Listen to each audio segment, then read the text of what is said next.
Bonjour à tous, dans cette vidéo nous allons corriger les exos préparatoires sur les limites. Alors pour rappel on va avoir deux types de limites, donc des limites en un point et des limites en l'infini. Dans le premier exercice on me demande de calculer des limites en un point en justifiant chaque étape du calcul. Donc ici, pour le numéro 3, je sais que la limite d'une somme c'est égal à la somme des limites. Donc ça, c'est la première loi que je vais utiliser.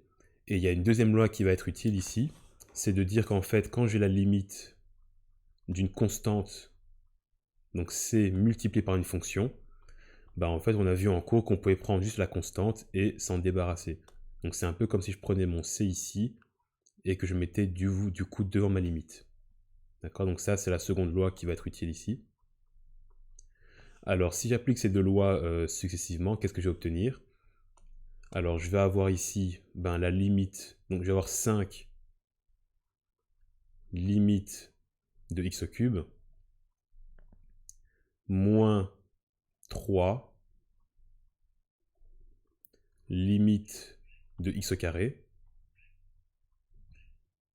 plus la limite de x moins la limite de 6.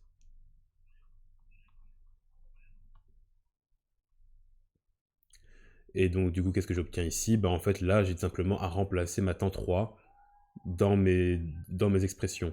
Donc ici si je fais le calcul, j'obtiens 5 fois 3 au cube moins 3 fois 3 au carré plus 3 moins 6, parce que la limite d'une constante, c'est la constante elle-même. Et donc tout ceci me donne une limite de 105. Alors je peux faire un peu le même raisonnement pour le numéro 5. Alors pour le numéro 5, ici j'ai la limite d'un quotient. Donc quelle loi vais-je utiliser? Je vais dire que la limite d'un quotient, c'est égal au quotient des limites. Ensuite, je vais devoir combiner justement cette loi-ci avec la toute première loi, enfin avec les deux premières lois qu'on a vues à l'exercice 3. D'accord? Donc ici, je peux distribuer la limite en haut et en bas. Et ensuite, chaque limite, en fait, je vais avoir ici la limite d'une somme. Et donc, du coup, je vais devoir en fait utiliser ce que j'ai utilisé ici au point 3. Donc, si je le fais, sur quoi je tombe? J'ai donc la limite de t à la puissance 4 moins la limite de 2. Je vous rappelle que la limite d'une constante, c'est la constante elle-même. Le tout divisé par 2 limites de t carré, moins 3 limites de t, plus limite de 2. Et alors du coup, si je simplifie tout ça, vous remplacez ici moins 2 dans l'expression à chaque fois, et vous tombez du coup sur 7 huitièmes. Alors pour le numéro 7, ça va être exactement le même principe. Pour le numéro 7, je vais dire que la limite d'un produit, c'est le produit des limites. Donc la limite de f fois g, c'est la limite de f fois la limite de g.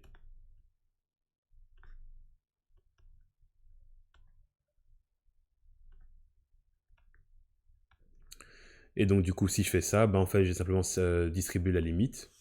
Et alors, je rappelle également, parce que ici j'ai une racine, que la limite d'une racine, c'est la racine de la limite. Donc ça, je vous le mets ici. Donc la limite de la racine énième de x, en fait, c'est égal à la racine énième de la limite de x. Donc ça, c'est très pratique dès qu'on a des racines. Et donc si je le fais de manière rigoureuse, qu'est-ce que j'obtiens? Donc j'ai la limite de 1 plus la racine cubique de la limite de x multiplié par la limite de 2 moins 6 limite de x au carré plus limite de x au cube. Et alors du coup, ben ça c'est la forme la plus simple. J'ai juste maintenant à remplacer x par 8 à chaque fois dans toutes les expressions. J'obtiens donc 1 plus 2 multiplié par 2 moins 6, 8 au carré, plus 8 au cube.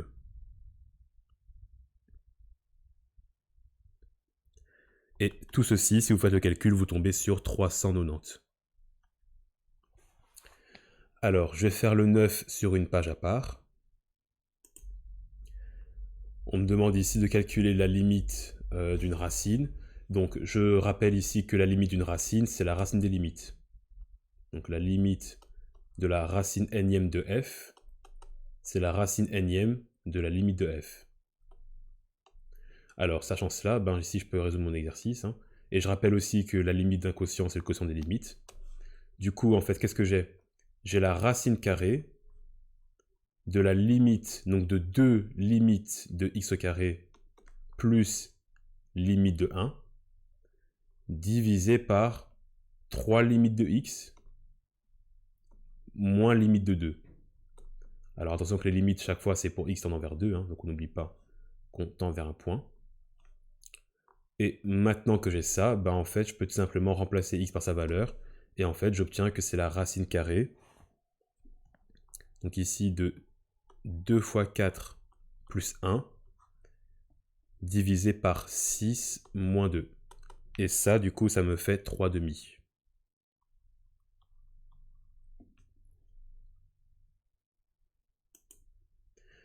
Alors, l'exercice P2, il est un peu particulier, parce que ici, j'ai une limite qui tend vers l'infini. Alors, qu'est-ce qui se passe si je remplace ici l'infini en haut et en bas? En fait, je vais avoir ce qu'on va appeler l'infini sur l'infini. Et l'infini sur l'infini, c'est ce qu'on appelle une forme indéterminée. D'accord? Donc, ceci, c'est une forme indéterminée. Alors, comment est-ce que je vais faire pour me débarrasser ici de la forme indéterminée? Alors, en général, il y a deux astuces. Soit il faut multiplier par le conjugué du numérateur ou du dénominateur, ça dépend du contexte. Donc soit vous cherchez à multiplier par le conjugué, d'accord, donc souvent ce sera le conjugué du dénominateur, soit vous divisez en haut et en bas par la plus grande puissance du dénominateur. Donc ici la plus grande puissance, ça va être x au carré, donc vous divisez en haut et en bas par x au carré, d'accord. Donc en fait, moi ce que je vous dis, c'est que la limite donc de 2x au carré moins 7